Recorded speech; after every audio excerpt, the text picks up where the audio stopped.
Well, good afternoon. We're back again for some more stitching and picking. Uh, this isn't my stitching. Well, some of it is. But I want to talk about my grandparents today. The 17th of January, coming up here in a couple of weeks, is my grandfather's 133rd birthday. We lost him back in 1981, but he's still with me. Big part of him still hangs around. And Grandma was a big part of his life as well. They were quite a team, the two of them together. I'm going to sing a song after a bit called the Prairie Love Song. And it's about their beginning and middle and end of life. This is one of my grandmother's quilts. That square in there is hers. My sisters had picked these up after the grandparents had passed, and they just kept them in a box for years and years. These squares are probably 50 to 60 years old. Grandma very meticulously stitched them by hand, did a very good job. I added these corners to make them a square, and then batting between them to make them bigger, and I put the flying geese around it to kind of show my cooperation with Grandma and making me her last quilt. So this was quite an effort. I'm sitting on a chair that she made. Well, she didn't make it, but she painted it for years and years and years.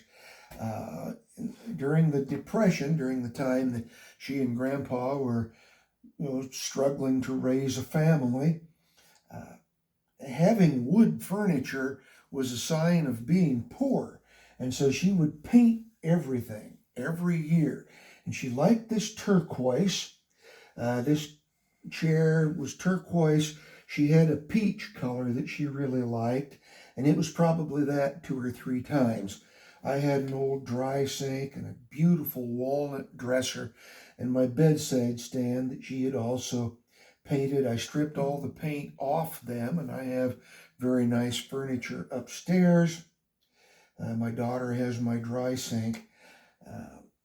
This sat by the back porch, and Granddad would come into the house and sit down on it and take his shoes off after he'd been out working in the yard or been out doing some carpentry or whatever it might be.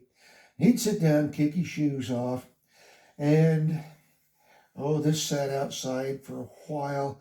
It's beautiful oak furniture. If I wanted to finish it up, it would probably be very pretty. But I've got my grandma's hands on this. She's touched it, and when I sit in it, I kind of have, I feel it. And so I like sitting here by her quilt and tell you a little bit about her. She was the most gentle woman I ever knew. She loved to hold grandbabies on her lap and sing to them, and she made great apple pie. I don't know if she owned a measuring spoon or a measuring cup or anything. She'd just sprinkle flour out on the counter and add milk to it and pat it together and pinch a little bit of flour on it. She was quite a lady, and her apple pies were, well, there's nothing like them anywhere now. And I have some pretty good cooks in my family too.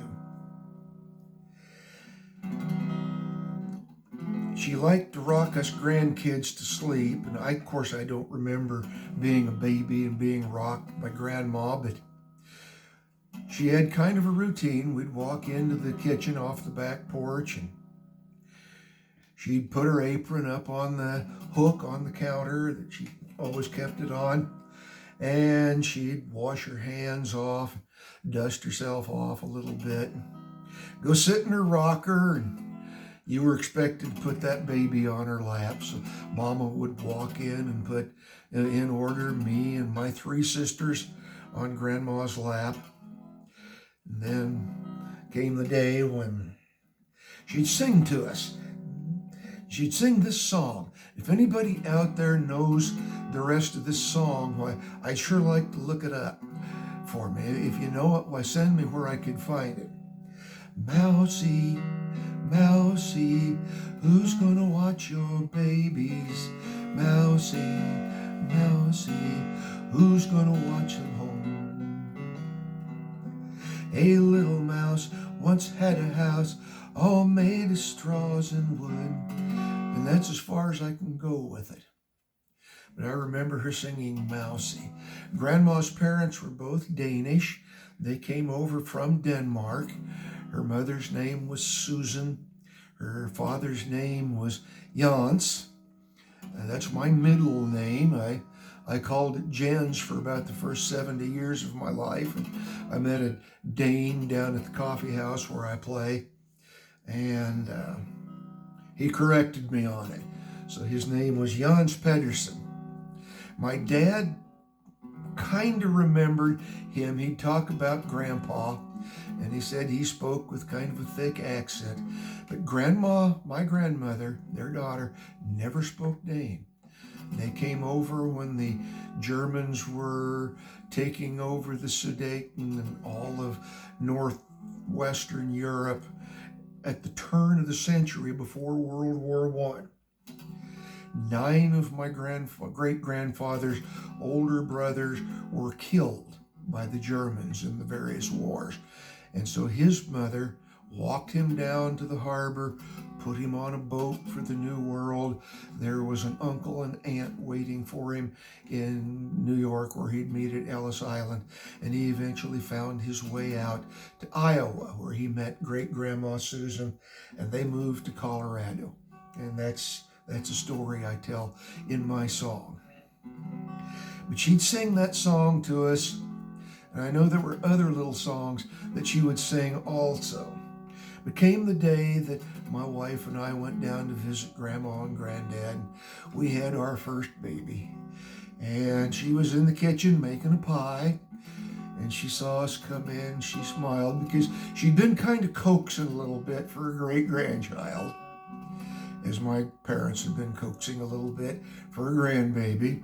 And we had one for them, and we named her Sarah. And Grandma dusted herself off. She put her apron up on the hook there on the counter where she always kept it, and she went in and sat in her chair and took the baby and started singing, Mousie, Mousie, who's gonna watch your babies? Mousie, Mousie, you better hurry home. And she'd sing that just over and over again. Now there's another song that she'd sing, and I'm going to sing another part of it another time, but it went like this. A froggy went a-courting and he did right, Froggy went a-courting and he did right,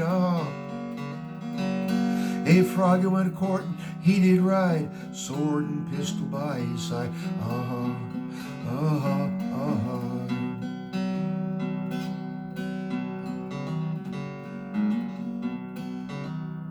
Another song just about like it. You get a line and I'll get a pole, honey. You get a line and I'll get a pole, babe. You get a line and I'll get a pole. We'll go down to the crawdad hole, honey, oh, baby mine. Couple old songs that Grandma liked.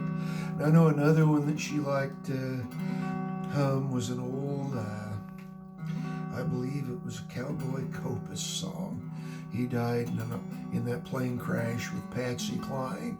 He was famous, and she hadn't quite achieved her fame. Didn't, in fact, until after she had died.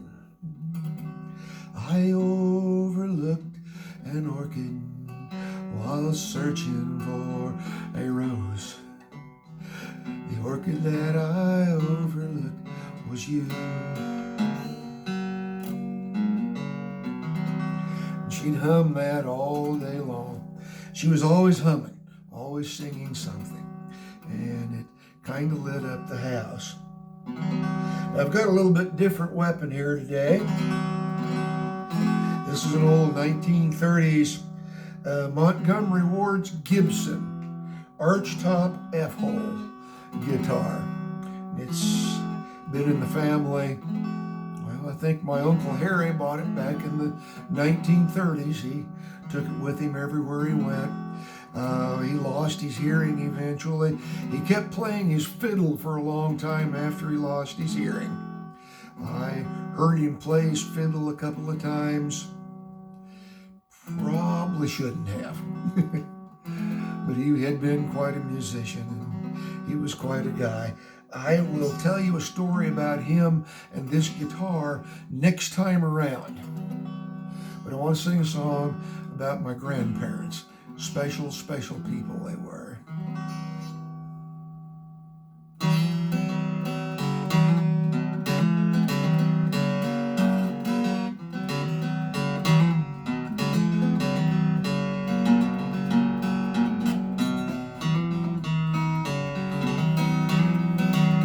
From the eastern Colorado plains, they came to make their way. They lived out on a homestead claim. Every evening he would say, "Come on, Ma, let's take a walk. We'll see the sights, we'll have a talk. Can't go now, Pa, got work to do. I'll be along when I get through. I'd enjoy that walk with you." They survived the Great Depression and the Great World War. Every night along towards sundown, he'd call through that door. "Come on, Ma, let's take a walk. We'll click our heels, we'll have a soft talk. Can't go now, Pa, got work to do. But if you'd help me, I'd get through. I'd enjoy that walk with you." Before they knew it, they were old. They didn't mind at all. Those nights we'd spend at Grandpa's house, always knew that he would call. "Come on, Ma, let's hit the road. These kids all think we should. They could use the exercise, the air could do us good." Those 60 years they spent together, spent like 60 days. Then like before, he went ahead to check along the way. She lingered on a couple of days, sat and watched her fade. She didn't know he'd passed away. In her sleep we heard her say, and we did. "Can't go now, Pa, got company. The kids are here now, can't you see they're telling me there's work to do. But I'll be along when I get through." We know that he was standing there in that mystic twilight that only she could see.